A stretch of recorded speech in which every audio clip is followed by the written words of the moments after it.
Hey everyone, this is Serge with your Microcontroller Minute. This is part 6 of the KEYESTUDIO 37-in-1 sensor kit, the activeBuzzerModule. I'll use the Fritzing software to show you how to connect everything, so here's what you'll need. An Arduino microcontroller, preferably the UNO version or similar, a 400 high point breadboard, a USB cable, the activeBuzzer and passiveBuzzer module from the 37-in-1 sensor kit, and 2 to 5 jumper wires. Place the activeBuzzer module on the breadboard somewhere towards the middle. Connect the pin labeled S to digital pin 8, then connect the minus labeled pin to ground. Leave the passive buzzer off to the side and we'll use it later. Now here is what it looks like in the real world.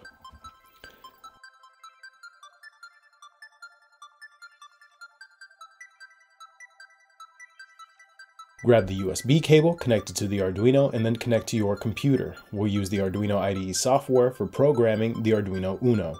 So, open the IDE, go to Tools, Boards, Arduino AVR Boards, and then select the Arduino UNO. Then go to Tools again, go to Port, then select the serial port where your Arduino is connected.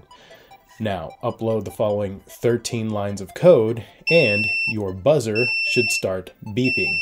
This Arduino sketch does not have any code in the loop section, but has a for loop in the setup section. Any code placed in the setup section will run through its entirety only one time. Now, remove the active buzzer and insert the passive buzzer in the same location. Hit the reset button on the Arduino. Active buzzers will generate a loud sound, while passive buzzers will not. This is how you tell them apart. You can label them to tell them apart in the future. Try modifying the code. Move part of the for loop code to the void setup section and see what happens.